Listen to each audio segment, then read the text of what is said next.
पवित्र श्रीमद् भागवत गीता, पवित्र चारों वेद, पवित्र कुरान शरीफ, पवित्र बाइबल, पवित्र गुरु ग्रंथ साहिब, पवित्र कबीर साहिब की वाणी में छुपे हुए गूढ़ रहस्य अर्थात तत्व को जानने के लिए कृपया अवश्य सुनिए जगत गुरु तत्वदर्शी संत रामपाल जी महाराज के मंगल प्रवचन।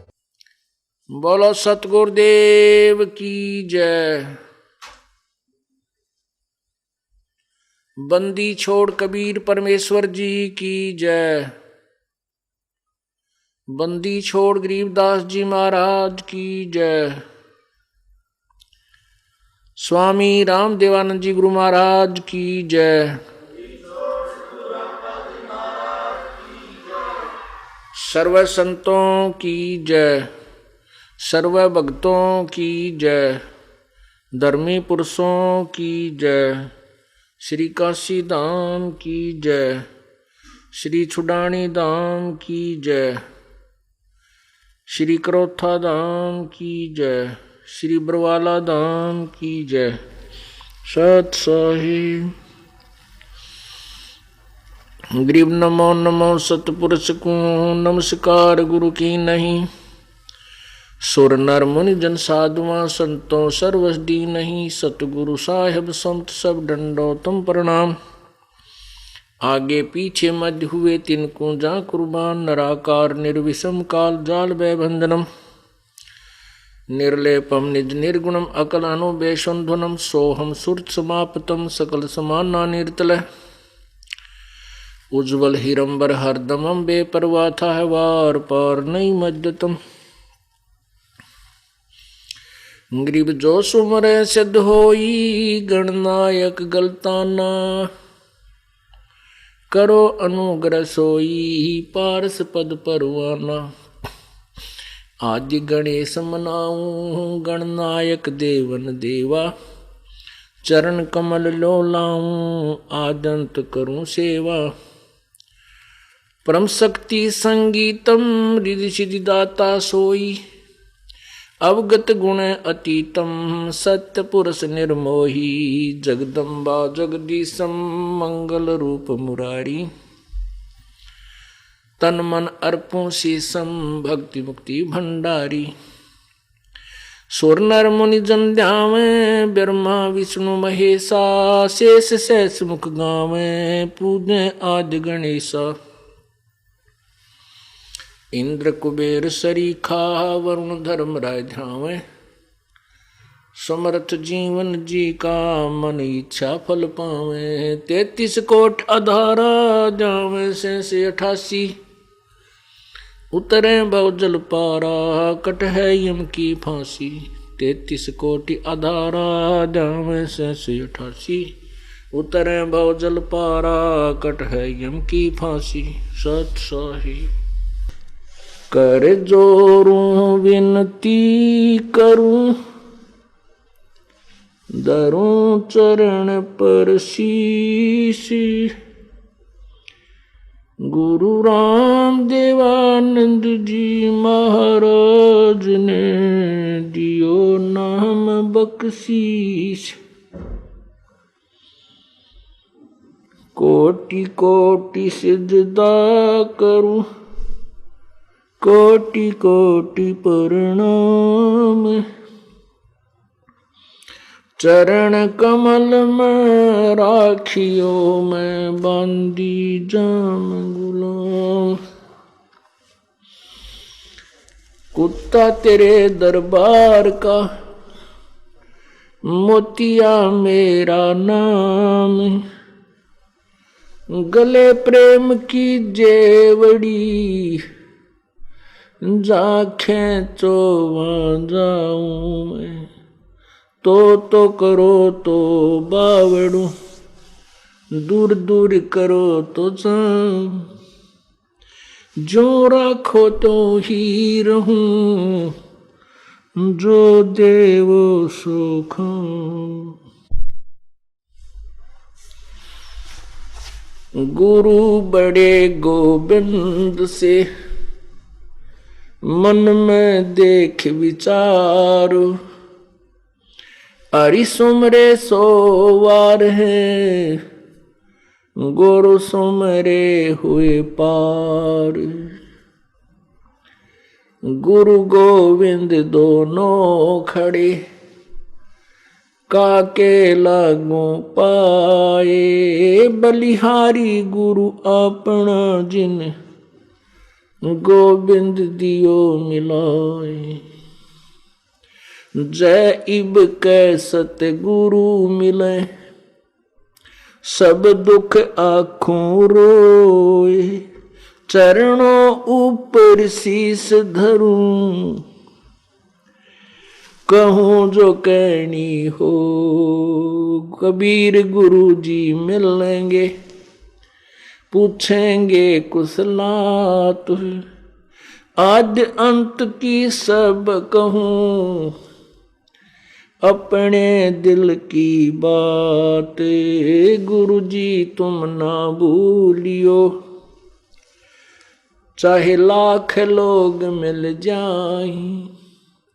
हमसे तुमको बहुत हैं, तुमसे हमको नहीं। तुमरे विसारे क्या बने,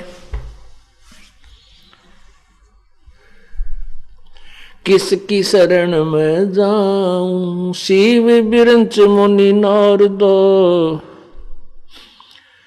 इनके हृदय न समाऊं। अवगुण किए तो बहुत किए, करत न मानी हारे। बामे बंदा बख्श दियो, बामे गर्दन उतारे। अवगुण मेरे बाप जी, बख्शो गरीब नवाज। जो मैं पूत कपूत हूँ, बोहर पिता को लाज। मैं अपराधी जन्म का, नक्शक भरे विकार। तुम दाता दुख भंजना, मेरी करो संभार।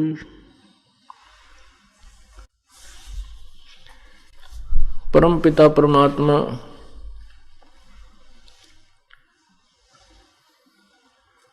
सारी सृष्टि के रचनहार, कुल मालिक कबीर देव,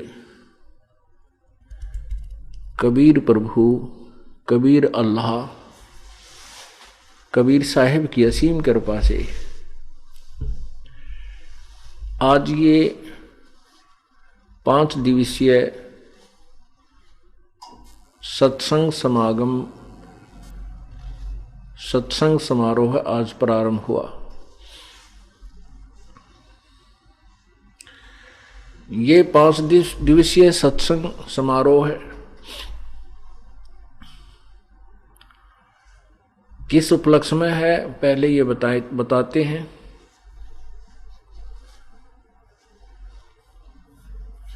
ये सत्संग जो अब आपको सुनाने जा रहे हैं, ये वो अमर कथा है जो तत्व ज्ञान रूपी उलझी हुई गुत्थी को सुलझाती है।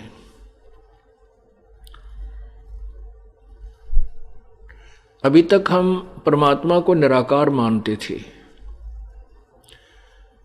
किसी भी ऋषि की, किसी भी महर्षि की या अन्य जो गुरुपद से सुशोभित संत जन थे, उनकी एक ही थ्योरी थी, एक ही सिद्धांत था कि परमात्मा तो निराकार है, केवल उसका प्रकाश ही देखा जा सकता है, वो भी अभ्यास यानी शरीर के अंदर हठ योग के द्वारा। चाहे कोई किसी भी देव का उपासक है, उसकी मूर्ति भी समक्ष रखे हुए है, श्री विष्णु जी की, श्री शिव जी की और अन्य देवताओं की, श्री गणेश जी की, हनुमान जी की। फिर भी उससे कोई पूछे भी परमात्मा कैसा है, कि प्रभु तो निराकार है, वो दिखाई नहीं देता। ये वो दिवस है जो फाल्गुन द्वादशी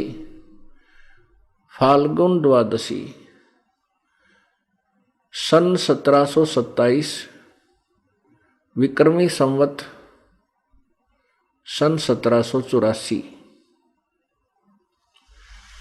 जिस दिन परमात्मा जिसे हम निराकार कहा करते थे वो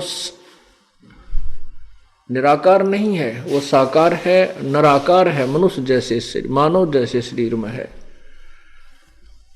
वो परमात्मा हरियाणा प्रदेश के वर्तमान जिला झज्जर गांव छुडानी के अंदर एक नला नामक क्षेत्र है, जिसमें उस नला नामक खेत में प्रकट हुए थे। अपने सतलोक से जहां वो विराजमान है प्रभु, जहां बैठकर पूरे विश्व को कंट्रोल कर रहे हैं, असंख्य ब्रह्मांडों को जो संचालित कर रहे हैं, वो परमात्मा स्वयं यहां आकर प्रकट हुए थे। अपने उसी शरीर में उसके ऊपर हल्के तेज पुंज का एक अन्य ओवरकोट डाल लेते हैं, क्योंकि परमात्मा का शरीर बहुत तेजों में है। करोड़ सूर्य मिला दे, करोड़ चंद्रमा मिला दे, दोनों की मिली जुली रोशनी का प्रकाश भी उस परमेश्वर के एक रोमकूप के प्रकाश से भी न्यून है, कम है। तो यदि वो सह शरीर आ जाए तो हमें कुछ ना दिखाई दे, हमारी आंखें एकदम उस प्रकाश को देखते ही बंद हो जाए, हम परमात्मा के शरीर को नहीं देख सकते। परमात्मा का वो शरीर, वो वास्तव स्वरूप दिव्य दृष्टि से देखा जाता है। इन आंखों से, चरम दृष्टि से वो नहीं देखा जा सकता। इसलिए परमात्मा अपने उस तेजोमय शरीर के ऊपर अन्य ओवरकोट भद्रा वस्त्रा समन्या कबीर नीवचनानी, कबीर परमात्मा अपने उस पहले वास्तविक शरीर के ऊपर एक ओवरकोट टाइप अन्य वस्त्र समन्या भद्रा वस्त्रा हल्के तेज पुंज का अन्य वस्त्र पहन के, यानी और चोला ओवरकोट पहन करके यहाँ प्रकट होते हैं।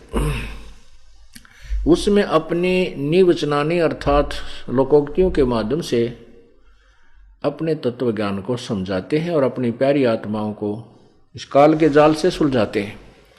इसी उद्देश्य से परमात्मा सन 1727 में विक्रमी संवत 1784 में गांव छुडानी, जिला झज्जर, हरियाणा प्रांत, भारतवर्ष के अंदर प्रकट हुए थे। वैसे तो परमात्मा का सर्व ब्रह्मांड उसी के हैं, पूरी पृथ्वी उसी की है। परमात्मा के लिए कोई सीमा नहीं है, वो कोई जाति मजहब से नहीं सीमित नहीं है। वो केवल अपनी आत्माओं को देखते हैं जिनके अंदर पूर्व जन्म के संस्कार होते हैं। जिनके अंदर पूर्व जन्म के नहीं है तो वर्तमान में वो अपनी समर्थता से उनके अंदर भक्ति प्रवेश करते हैं और फिर उनको भक्ति योग्य बनाते हैं। इसी उद्देश्य से वो परमात्मा पूर्ण ब्रह्म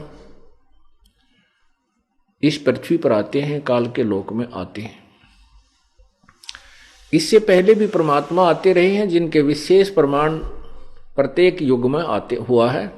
जैसे सतयुग में सत्सुकृत नाम से परमेश्वर आए थे, ऐसे ही एक बालक रूप धारण किया था, फिर वो बड़े हुए थे। तो उस समय के ऋषि महर्षियों को उन्होंने के ज्ञान के छक्के छुड़ा दिए थे, लेकिन उन ऋषियों महर्षियों ने मानवश अभिमानवश परमात्मा की समृत वाणी को, यथार्थ ज्ञान को स्वीकार नहीं किया था। केवल कुछ एक व्यक्ति पुण्यात्माओं ने परमात्मा की वाणी को माना था, जिनको उन्होंने पार किया। इसी प्रकार वह परमेश्वर पूर्ण ब्रह्म असंख्य ब्रह्मांड का स्वामी त्रेता युग में मुनिंदर ऋषि नाम से प्रसिद्ध हुए थे। ऐसे उन्होंने एक बालक रूप धारण किया था।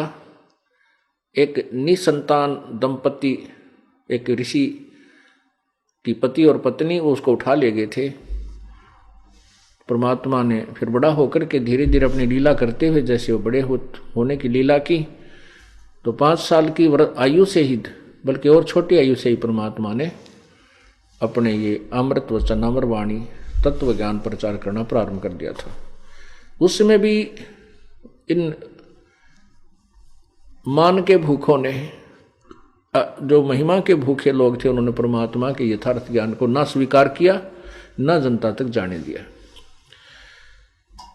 परमात्मा ऐसे ही द्वापर युग में एक नवजात शिशु रूप में प्रकट हुए थे और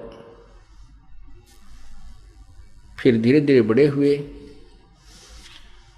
तो अपनी लीला करते हुए, वैसे तो उनका छोटा बड़ा कुछ नहीं है, वो तो लीला करने के लिए एक मानव सदृश जीवन जीकर जाते हैं। उन्होंने एक ऐसा अपना नियम बना हुआ है। उस दौरान उन्होंने बहुत सी आत्माओं को समझाया, लेकिन कुछ एक आत्माएं ही सुलझ पाई। और उस समय भी ये अभिमानी लोगों ने, ऋषि महर्षि, नकली ऋषि महर्षियों ने परमात्मा के अमृतवाणी को स्वीकार नहीं किया और न ही उसे जनता तक जाने दिया। सत्य को, असत्य के ऊपर ही उन्होंने अपना पूरा टारगेट रखा। उस लोक वेद को ही जनता तक पहुंचाते रहे। उसी पर लोगों ने विश्वास किया, भक्तों ने, श्रद्धालुओं ने, कि ऋषि महर्षि विद्वान पुरुष हैं, ये संस्कृत भाषा को जानते हैं और वेदों के ज्ञाता होंगे। इस दृष्टिकोण से उनकी वाणी को हमने स्वीकार किया, परमात्मा के वचनों को हमने रिजेक्ट कर दिया, क्योंकि हम शिक्षित नहीं थे। इसी प्रकार परमात्मा इस कलयुग में भी सन 1398 संवत 1455 ज्येष्ठ पूर्णमासी को सोमवार के दिन एक लहर तारा तालाब के अंदर कमल के फूल पर प्रकट हुए थे। वहाँ से उनको एक निसंतान दंपत्ति, जुलाहा दंपत्ति उठा ले गए थे। और परमात्मा धीरे धीरे बड़े हुए तो 5 वर्ष की आयु से ही अपने इस तत्व ज्ञान को प्रचार करना प्रारंभ कर दिया था। ऋषि महर्षियों के उन्होंने छक्के छुड़ा दिए थे। लेकिन इस अभिमान के भूखों ने स्वार्थवश अपनी रोजी रोटी के चक्कर में उन नकली ऋषि महर्षियों ने और इन झूठे गुरुओं ने परमेश्वर के उस तत्व ज्ञान को स्वीकार नहीं किया। परमात्मा प्रत्येक युग में आते हैं, अपना अमृत ज्ञान सिंपल लैंग्वेज में, लोकोक्तियों के माध्यम से, कविताओं के माध्यम से, श्लोक दोहों के माध्यम से प्रचार करते हैं और लिपिबद्ध भी कर जाते हैं।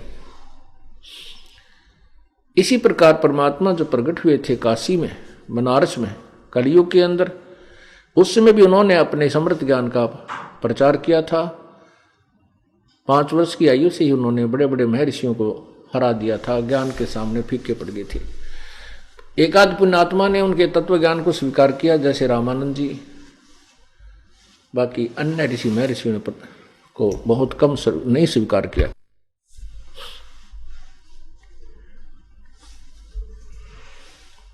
उस समय परमेश्वर 120 वर्ष तक, कलयुग में 120 वर्ष तक, सन 1398 से सन 1518 तक 120 वर्ष इस धरातल पर रहे और अपनी एक तत्वदर्शी संत की भूमिका की, साथ में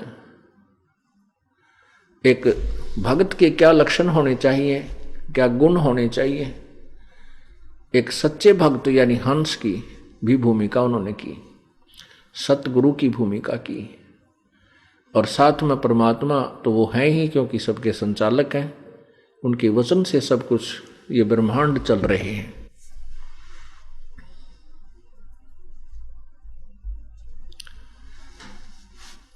अपनी समर्थता का प्रमाण देकर के परमात्मा सशरीर सतलोक चले गए थे मगहर स्थान से। उत्तर प्रदेश में गोरखपुर जिला के साथ में, गोरखपुर से 25 किलोमीटर की दूरी पर एक मगहर नगर है। मगहर नगर छोटा सा कस्बा टाइप है। वहाँ से परमात्मा सशरीर सतलोक गए थे और कई हजारों की संख्या में वहाँ दर्शक विद्यमान थे। उपस्थित थे और सहश्री परमात्मा आए थे। एक बालक का रूप धारण किया था। तो ये लीलाएं हैं उस परमेश्वर की। परमात्मा ऐसी ही लीलाएं किया करता है, तभी उसको भगवान कहते हैं, प्रभु कहते हैं, स्वामी कहते हैं, मालिक कहते हैं और परमेश्वर कहते हैं।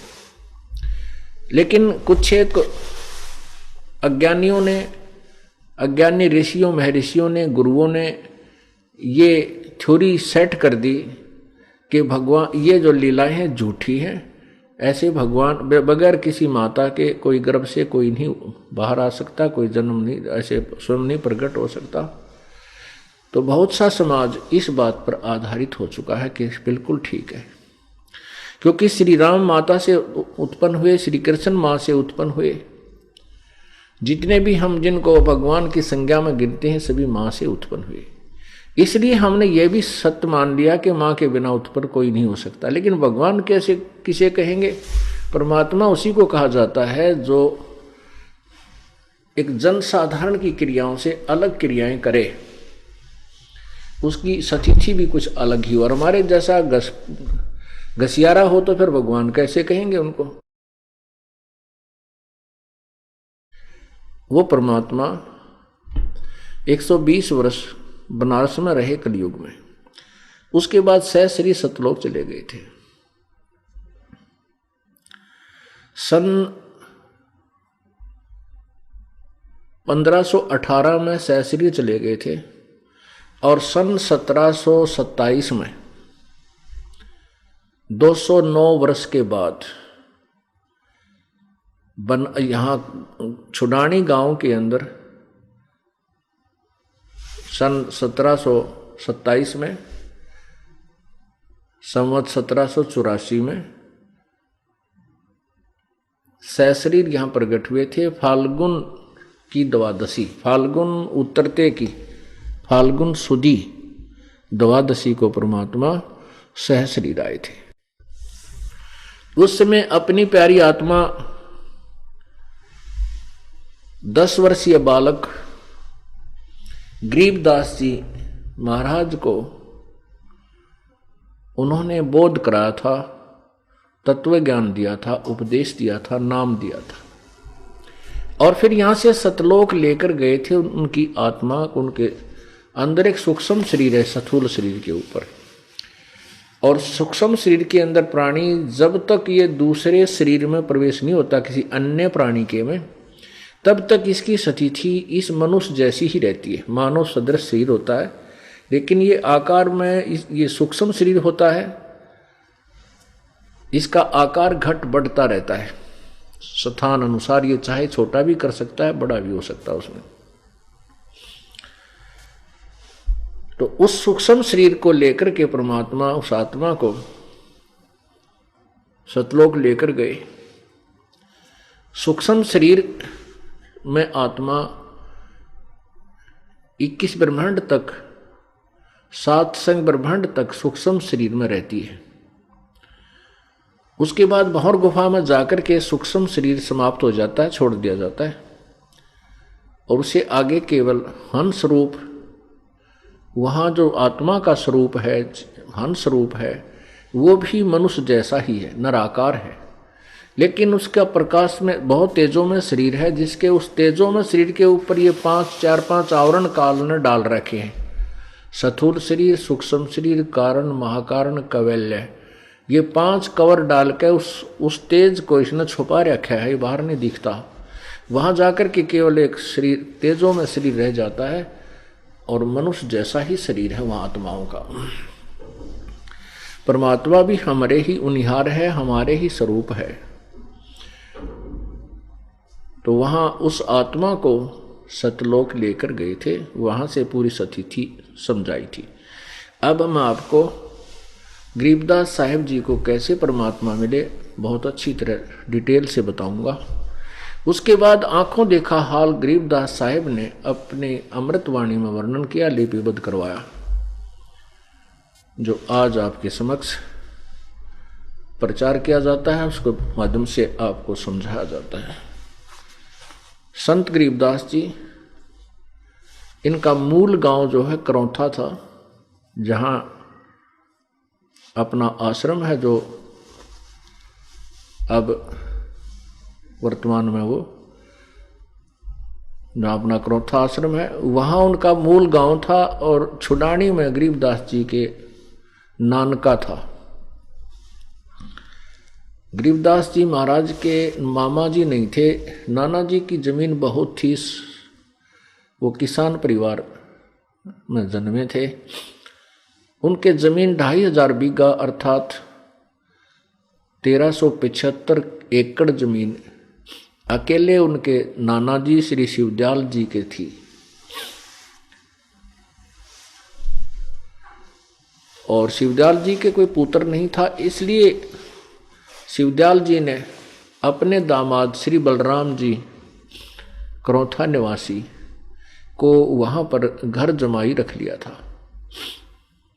गरीबदास जी का जन्म वहां छुडानी गांव में 12 वर्ष शादी के उपरांत हुआ था। वहां जाने के बाद 12 वर्ष के बाद गरीबदास जी का जन्म हुआ था।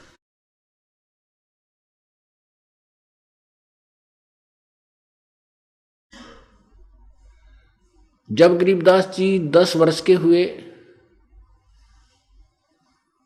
उस समय अपने नाना जी, यानी अपनी ही कहो, क्योंकि नाना जी ने तो अपने दामाद को और देवते को सब संपत्ति समर्पित कर दी थी, तो अपनी गौओं को चराने के लिए खेतों में जाते थे।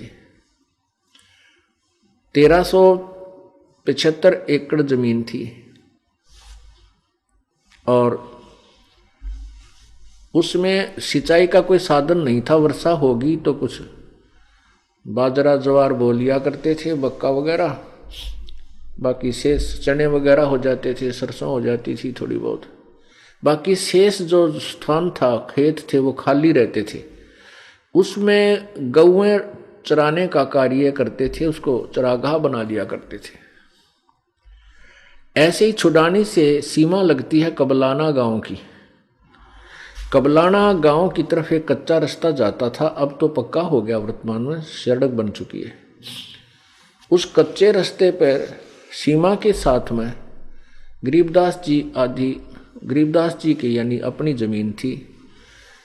तो वहाँ वो 10 वर्ष के बालक और साथ में अन्य पाली दूसरे गवाले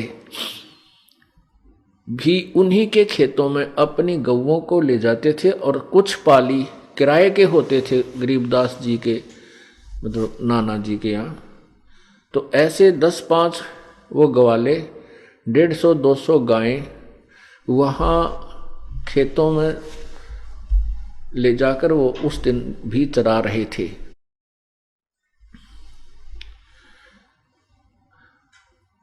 यही फाल्गुन द्वादशी का दिन, जो कि अब 8 मार्च को रविवार को आ रहा है,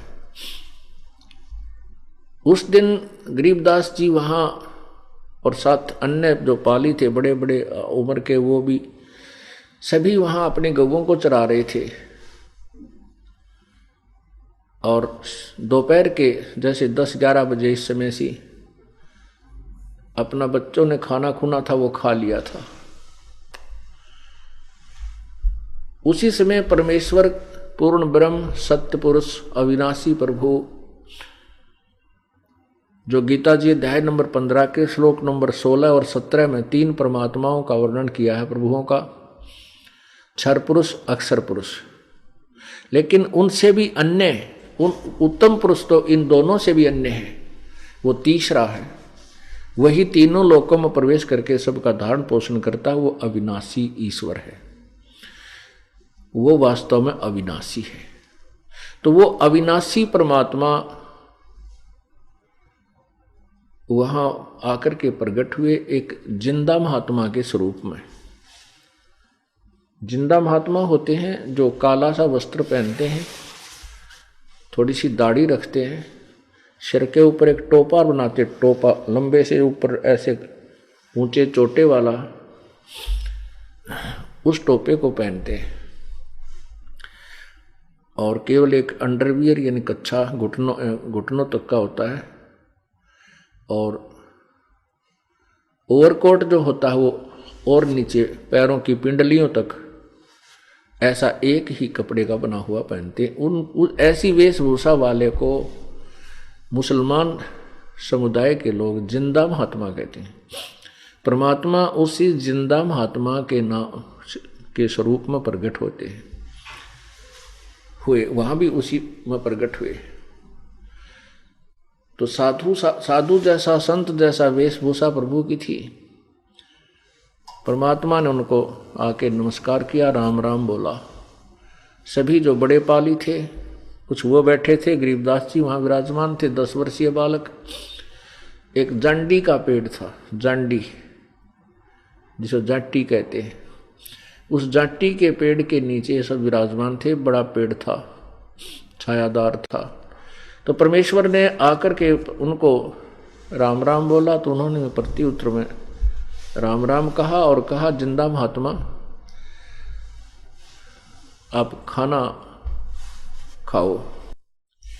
परमात्मा ने कहा कि खाना तो मैं अपने गांव से खा कर आया। उन पालियों ने, ग्वालों ने पूछा आपका गांव कौन सा है? परमेश्वर ने कहा कि मेरा गांव सतलोक है। उन्होंने पाली इस बात को क्या जाने, उन्होंने सोचा होगा कोई गांव। फिर उन्होंने पूछा कितनी दूर है? कि 16 शंख कोस की दूरी पर। उन्होंने केवल 16 कोस ही सुना। कहा बाबा जी आप तो 16 कोस से चलकर आए हो, भूख लगी होगी, खाना तो आप खा ही लीजिए। परमात्मा बोले भाई कोई भूख नहीं है। तो वो कहने लगे नहीं खाना तो महात्मा जी खाना पड़ेगा, हम अतिथि को ऐसे जाने नहीं देते, खाना खाना पड़ेगा। परमात्मा बोले भी खाना तो मैं नहीं खाऊंगा।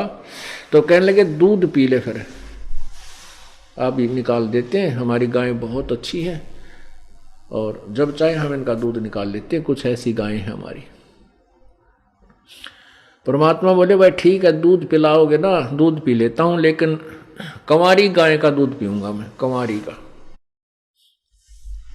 जो वो बड़े बड़े पाली थे वो कहने लगे बाबा जी मजाक ना करे, तेरा दूध पीने का नीयत को नहीं। परमात्मा बोले भाई नीयत की क्या बात है, आप कहते हो कि हम तो खिला पिला कर ही अतिथि को आगे जाने देते हैं, मैं दूध पीऊंगा लेकिन बगैर ब्याई यानी कंवारी का पीऊंगा, जो अभी तक नए दूध भी ना हुई हो कभी भी। पाली बोले मजाक करो बाबा जी आप। गरीबदास जी में प्रेरणा की प्रभु ने, क्योंकि अपनी लीला जो करने आए थे वह करनी थी।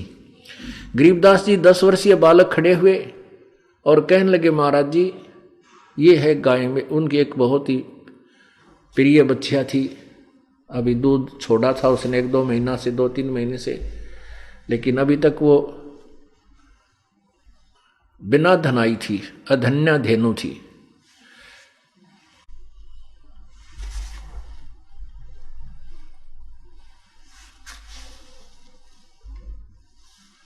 कहने लगे बाबा जी ये इनात इसके बच्चा है, ये कंवारी बच्चिया कैसे दूध देवेगी?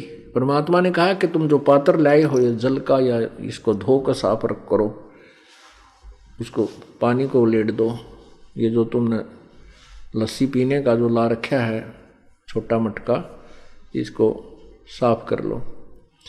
साफ कर, कहने लगे जी साफ कर रखा हमने, रोटी खा ली, कि इसको गाय के नीचे, इस बछिया के सतन, इसकी ओड़ी के नीचे रख दे, लोटी का नीचे कर लो, ऐसे जैसे धार निकाला करे, जैसे दूध निकालते समय बाल्टी नीचे रखा करे, ऐसे कहने पकड़ ले इसने। अब गरीबदास जी बालक थे, जैसे संत जी कहते गए देखो जी ले पकड़ लिया, दूध तो ना आया इसमें, देखियो कहाँ है दूध? परमात्मा बोले अभी आता है। परमात्मा ने उस बछिया के, कबीर परमेश्वर ने बछिया की कमर पे एक थपकी लगाई। थपकी लगाते ही थन लंबे लंबे हो गए वो सतन गौ माता के, और अपने आप दूध उनसे निकलना शुरू हो गया। और वो पात्र भरते ही बंद हो गया, दूध तो बंद हो गया, लेकिन वो थन, वो सतन ज्यों के त्यों लंबे लंबे रह गए, जैसे ब्याई हुई बच्चा दिया हुआ गौ के होते हैं। ताकि ये प्रमाण रहे, आने वाले लोग झूठ ना समझे। जो आप दर्शक बनकर आएंगे, ये देखने आएंगे कौन सी गाय थी। तो गरीबदास जी उस पात्र को लेकर के जहां कबीर जी परमेश्वर जी विराजमान हो गए थे, जाकर फिर अपने उसी आसन पर जहां पर वो बैठे वार्ता कर रहे थे, उनको जाकर कहा कि ले बाबा जी पी लो दूध, ये तो आपका ही चमत्कार है। परमेश्वर ने आधा दूध पिया, कुछ दूध पिया और शेष उनको कहा ले भाई बच्चों तुम भी पी लो, ये प्रसाद है भगवान का। जो सियाने बड़ी उम्र के थे वो कहने लगे कि ये तो पाप का दूध है, बिना ब्याई बछिया का दूध हम नहीं पीवे, और इसका ना बेरा कौन सी जाति का है, और जूठा कर दिया इसने, उठ कर चल पड़े। कहते हैं सकल पदार्थ है जग माही और कर्महीन नर पावत नाही। वो कर्महीन थे जिनके भाग्य में परमेश्वर का वो प्रसाद नहीं था, और वो पुण्यकर्मी प्राणी थे संत गरीबदास जी बालक। उन्होंने कहा ला बाबा जी मुझे दो, मैं पीऊंगा। तो उसने बच्चे ने वो दूध पिया। तब तक वो बड़े पाली थे, दूर चले गए, गौओं को भी दूर ले गए, वहां चराने शुरू कर दिया, इधर उधर खड़े हो गए अपनी ड्यूटी पर। गरीबदास जी को परमात्मा ने समझाना प्रारंभ किया। कहा बेटा ये मनुष्य जीवन बार बार नहीं मिलता, मानुष जन्म दुर्लभ है ये मिले न बारंबार। जैसे तरवर से पत्ता टूट गिरे वो बहोर न लगता डार। मानुष जन्म पाकर नहीं जपे हरि नाम, जैसे कुआ जल बिना भाई बनवाया क्या काम। कबीर लूट सको तो लूटियो राम नाम की लूट, पीछे फिर पछताओगे प्राण जहांगे छूटे। नहीं भरोसा देही का ये बिनस जावे छिन माही, श्वास उश्वास में नाम जपो भाई और यतन कछु नाही। श्वास उश्वास में नाम जपो व्यर्था श्वास मत खो, न जाने इस श्वास को आवन हो क न हो। पृथ्वीपति चकवे गए जिनके चक्र चलंत, रावण सरीखे कौन गुण ऐसे गए अंत।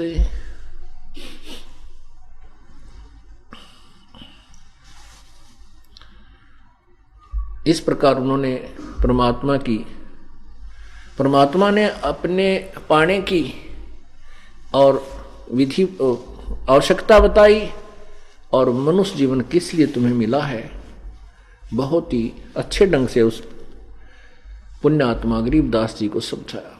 उस प्यारी आत्मा में ऐसी प्रेरणा हुई, ऐसा वैराग जागया, चरण पकड़ दिए प्रभु आपने जो ज्ञान बताया मैंने जिंदगी में अभी तक नहीं सुना। क्योंकि सभी लोग धार्मिक अवश्य थे और घर वाले भी वैसे भी जैसी पूजाओं का उनको पता था करते थे, और रामकृष्ण से ऊपर कोई प्रभु को वो नहीं मानते थे।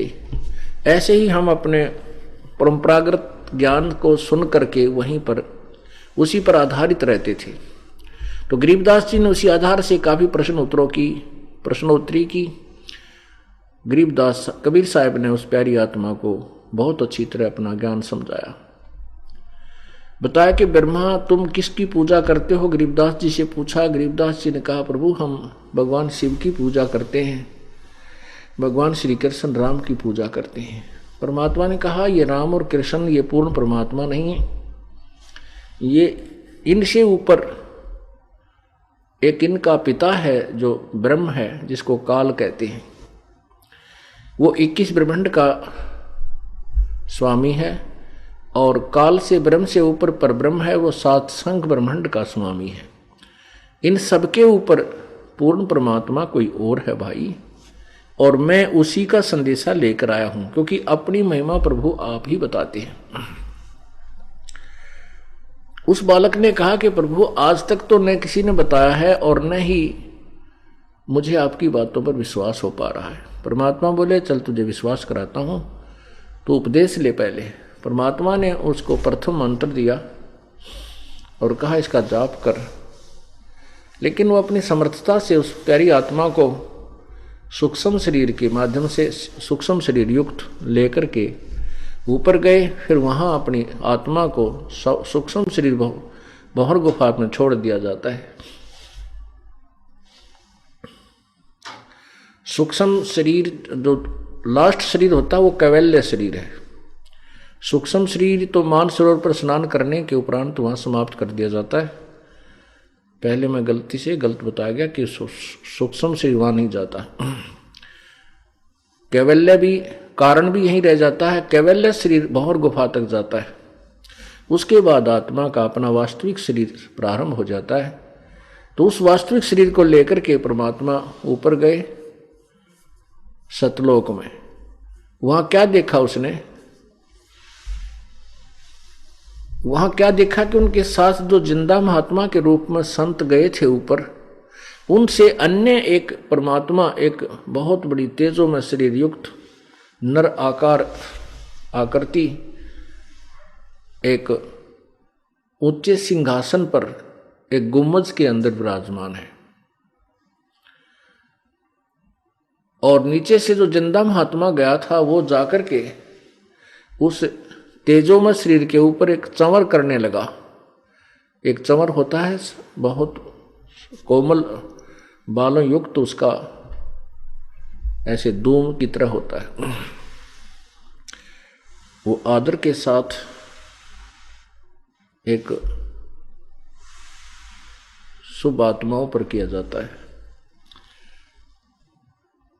तो गरीबदास बालक के मन में अब अपनी अंदर की जो सोच थी, वो सोच रहे थे कि परमात्मा ये है ऊपर जो सिंहासन पर विराजमान है, और ये जिंदा महात्मा तो इनका कोई नौकर है जो इनके ऊपर चवर कर रहा है। इतना विचार कर ही रहे थे। इतने में क्या हुआ कि जो भगवान तेजों में शरीर युक्त थे, नूर का शरीर उनका बहुत तेजों में था, वो खड़े हुए उसी सिंहासन से नीचे उतर गए और जिंदा महात्मा से वो चंवर ग्रहण किया और कहा प्रभु विराजमान हो जाओ अपने सिंहासन पर। वो जिंदा महात्मा जो नीचे से गए थे, वो कबीर परमेश्वर, वही उस सिंहासन पर परमात्मा वाले आसन पर विराजमान हो गए। और वो तेजोमय शरीर युक्त प्रभु उस जिंदा वाले महात्मा के शरीर के ऊपर सिंहासन पर बैठे हुए पर चंवर करने लगे।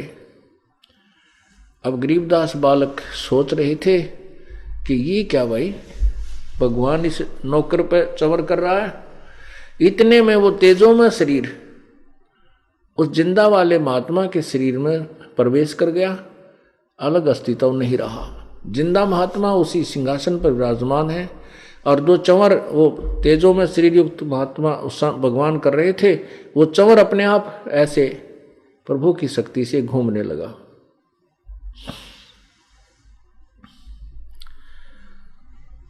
तब गरीबदास जी को विश्वास हुआ, हो ये तो भगवान ये ही है,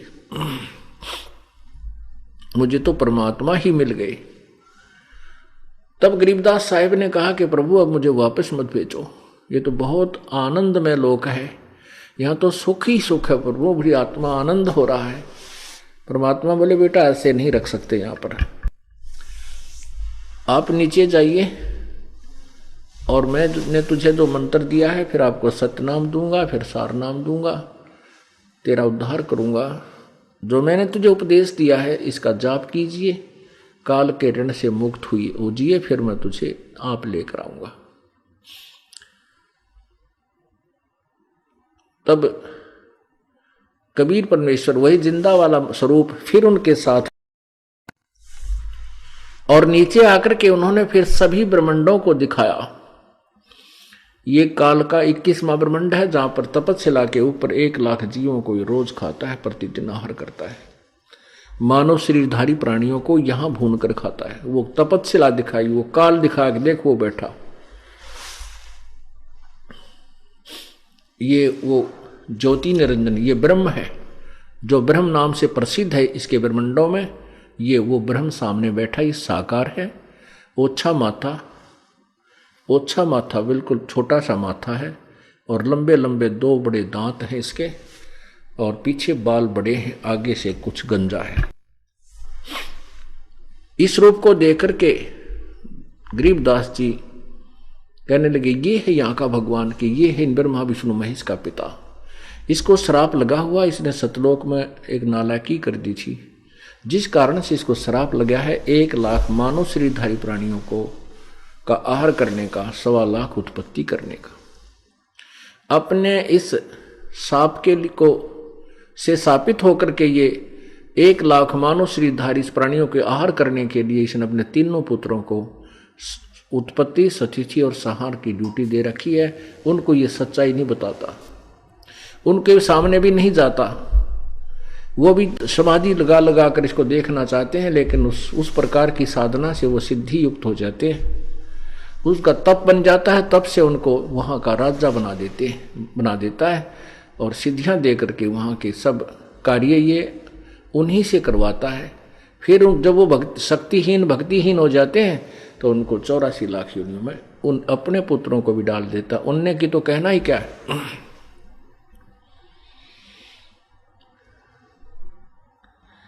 फिर परमात्मा धर्मराज के दरबार में गए गरीबदास जी को लेकर के। वहां जब धर्मराज यहाँ का जो न्यायाधीश है उसके दरबार में पहुंचे तो धर्मराज ने जो चीफ जस्टिस ऑफ काल, इस काल का जो चीफ जस्टिस है, ब्रह्मा विष्णु महेश के सामने भी वो कुर्सी त्याग कर खड़ा नहीं होता। कबीर परमात्मा के जाते ही उसने अपना चेयर त्याग दी और प्रणाम किया कि प्रभु विराजमान हो।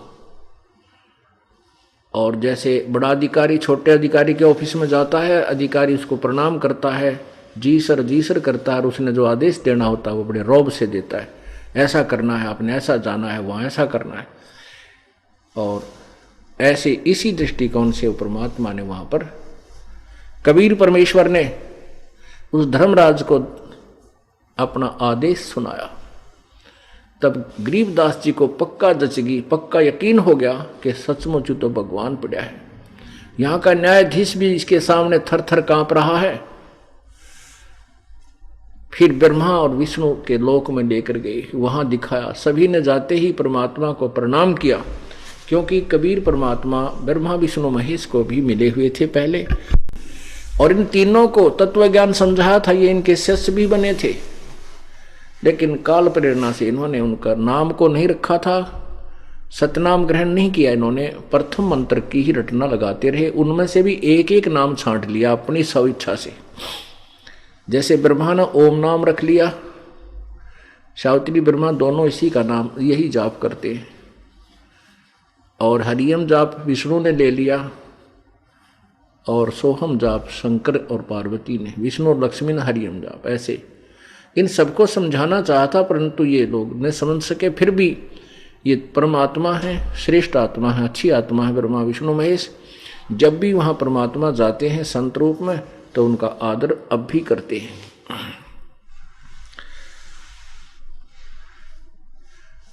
परमेश्वर उनको ऊपर के ये सब स्थान और सतिथि भगवानों की दिखा रहे थे। पीछे से क्या होता है कि इस क्रिया में जैसे 10 बजे वो आए थे तो शाम के 5, 6, 7 बज गए। तो उसमें तक वो उसमें क्या हुआ कि 1-2 घंटे के बाद वो पाली जो बड़े बड़े थे वो कहने लगे रहे, वो लड़की का लड़का भांजा, वो कहाँ, उसने बुलाओ। बाबा जी तो चला गया दिखा है, वो तो नजर नहीं आ रहा है। तो एक जना जाकर देखा, उस पेड़ के नीचे ऐसे बैठे हैं, उनका शरीर ऐसे स्थिर है। तो उस बच्चे ने, उस पाली ने कहा, भाई गरीबदास नाम था, उनको गरीबू कहा करते थे, गरीबू, अरे गरीबू आजा उठ ले। अब वो देखा कि ये तो बड़ा समाधि लाए बैठा है भगत की तरह। कई आवाज लगाई, रे गरीबू आजा भाई, तेरा समय हो गया, अपनी गायों को घेर। अब वो कहाँ, गरीबू तो ऊपर जा चुके थे, वहां तो केवल ऊपर का कवर रखा था। उस पाली ने जाकर निकट कहा, रे गरीबू खड़ा हो ले, ओ भगत जी उठ, चल अपना गऊओं को घेर। उसने जो ही ऐसा किया तो वो शरीर पीछे को लुढ़क गया, आंखें खुली हुई थी। अब उसने देखा बच्चे में ना कोई धड़कन थी, उसका श्वास नहीं चल रहा था। उन्होंने अन्य पालियों को आवाज लगाई कि आ जाओ, गरीबू मर गया, गरीबू मर गया। अब इस बात को सुनकर वह सारे भागकर दौड़कर आए, बच्चे के पास देखा, उन्होंने सचमुच ये तो निष्प्राण है।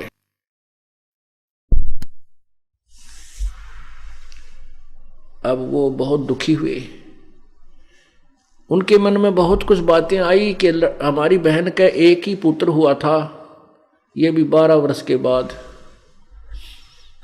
और अब उनको पता चलेगा कि तुम्हारा इकलौता तुम्हारा पुत्र मर गया, तो वो टक्कर मार कर मर जाओगे। गरीबदास जी के एक भाई और था, लेकिन वो बिल्कुल मेंटल था, उससे बड़ा था। उसके फिर बाद में गरीबदास जी हुए थे। तो इस प्रकार उस दूसरे इस लड़के, वो तो मरे जैसा था ही था, इसकी मृत्यु के ऊपर बहुत दुख व्यक्त करेंगे, उन्होंने पालियों ने ऐसा विचार लगाया। और वो बहुत ही दुखग्रस्त हुए, चिंतित हुए, अभी बात बिगड़ गई। तो उन्होंने कहा भी 1-2 जना गांव में जाओ और सूचना दो, अभी तो बताना ही पड़ेगा। तो गांव में 2 पाली भाग कर गए। वहां से 1.5 किलोमीटर की दूरी पर गांव स्थित है। वहां उस स्थान पर अब यादगार भी बनाई हुई है कि यहाँ कबीर परमात्मा आए थे, गरीबदास जी को दर्शन दिया था, उस पर पूरा विवरण लिखा हुआ है। गांव में दौड़ कर गए, उन्होंने जाकर जो ही बताया, छोटा सा गांव था, 30-40 घर थे।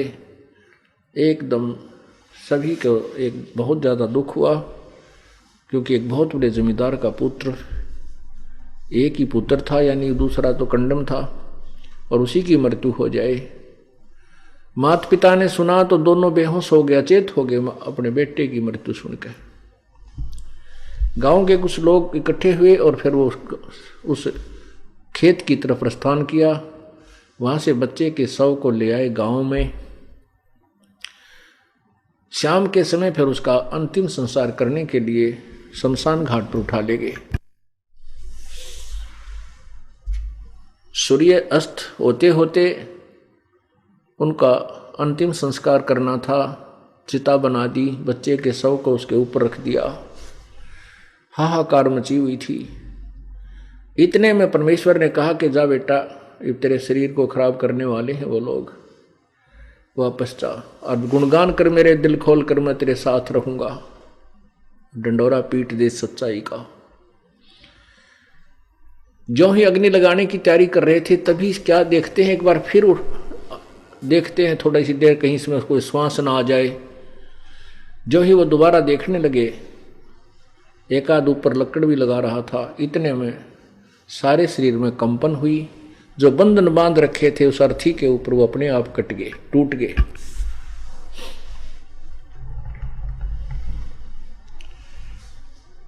और गरीबदास जी के शरीर में जब हरकत देखी तो एकदम खुशी की लहर होगी, और उनको नीचे उतार लिया बच्चे को। गरीबदास जी खड़े हो गए, इधर उधर देखते हैं कि मैं तो कहाँ गया था, यहाँ कैसे आ गया। यदि वही शरीर होता और बैठे बैठे वापस आ जाते तो गरीबदास जी भी ये सोचते, मैंने स्वप्न देखा है। जब उन्होंने देखा कि तेरा तो काम कर दिया था इन्होंने, अगर 2 मिनट भी लेट हो जाती, वापस आने में 2 मिनट भी देर हो जाती, तो उनको वो चेतना बन गई को हो, मैं तो सचमुच सतलोक गया था और वहाँ के सब ब्रह्मांड मैंने देखे थे। फिर परमात्मा कबीर जी ने गरीबदास जी महाराज जी का ज्ञान योग खोल दिया, अर्थात वो तत्व ज्ञान उनके अंदर फीड कर दिया। और वो प्यारी आत्मा और कुछ नहीं बोल रहे थे, ये अमृतवाणी बोलनी शुरू कर दी। पर पटन वह परलोक है जहाँ अदली सतगुर सार, भक्ति हेत से उतरे पाया हम दीदार। अलल पंख अनुराग है सुन मंडल रह थीर, दास गरीब उधारिया मोह सतगुरु मिले कबीर। फिर उनको ये ज्ञान हुआ और ये अमृतवाणी बोला करते थे, मन तू सुख से चल रे सुख के सागर, जहाँ शब्द से तू सिंदूरत नागर। सबको ऐसे सुनाते थे। कोटि जन्म तन भर मत हो गए, कुछ ना हाथ लग्या रे, कुकर शुकर खरबया बोरे, कौआ हंस बुगारे। कोटि जन्म तू राजा की, ना मिटी न मन की आशा, भिक्षुक होकर दर दर घूम्या, मिला न निर्गुण रासा। इंद्र कुबेर ईश की पदवी, ब्रह्मा वरुण धर्मराया, विश्वनाथ के पुर को जाके फिर भी उल्टा आया। असंग जन्म तन मरता हो गए, जीवित क्यों ना मरे रे, द्वादश मद मैल मठ बोरे, बहुर ना दे धरे रे। दोजक भस्त सभी तैं देखे, राजपाट के रसिया, तीन लोग से तरपत नाही, ये मन भोगी खसिया। सतगुरु मिले तो इच्छा मेटे, पद मिल पदे समाना, चल हंसा उस लोक पठाऊं, जो आदि अमर अस्थान। चार मुक्ति जा चप्पी करती, माया होरी दासी, दास गरीब अभय पद पर से मिले राम अविनाशी। अब वो इस तरह की वाणियां बोलने लगे। गांव वाले भोले भाले थे, उन्होंने सोचा कि भाई, उन पालियों ने आकर बताया था कि एक बाबा जी आया था और उसने कुंवारी बछिया का दूध निकाला, अपनी थबकी मार दी। हमने तो पिया नहीं और इस लड़की के लड़के ने पी लिया और यो मर गया। उसके जंतर मंत्र के दूध को पी कर ये मर गया। अब उन गांव वालों ने सोचा कि ये लड़का पता नहीं कि ऊट पटांग बोलने लग गया, मेंटल हो गया यो। उन्होंने सोचा ये पागल हो गया और शुक्र बनाया परमात्मा का, ए भगवान कोई बात नहीं, जैसा भी बावला ठोला है ये जीवित हो गया, हमारी लड़की गांवों की बेटी इसको देखकर जीवित रहेगी और नहीं तो वो भी मर जाती। उन्होंने ये सोचा कि कोई बात नहीं, पागल हो गया तो हो गया, पर यह जी गया, ये बहुत जीवित हो गया, ये बहुत बड़ी बात है।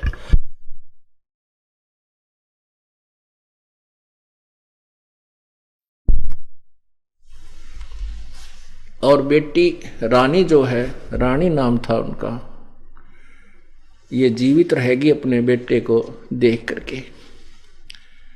अब उन भोली आत्माओं को पता नहीं था और उस बच्चे को बावड़िया कहने लग गए, मेंटल, पागल।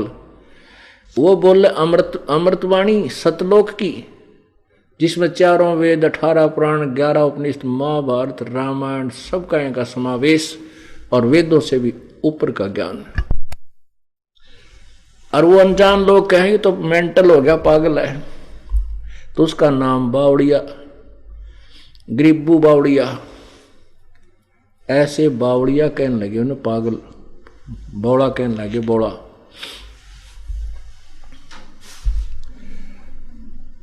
अब क्या बताएं, परमात्मा के ज्ञान बिना, आध्यात्मिक ज्ञान बिना, उस भगवान को, उस परमात्मा से परिचित पुण्यात्मा जो आंखों देखा हाल बता रही थी, उसको तो बावड़ा कहने लगे।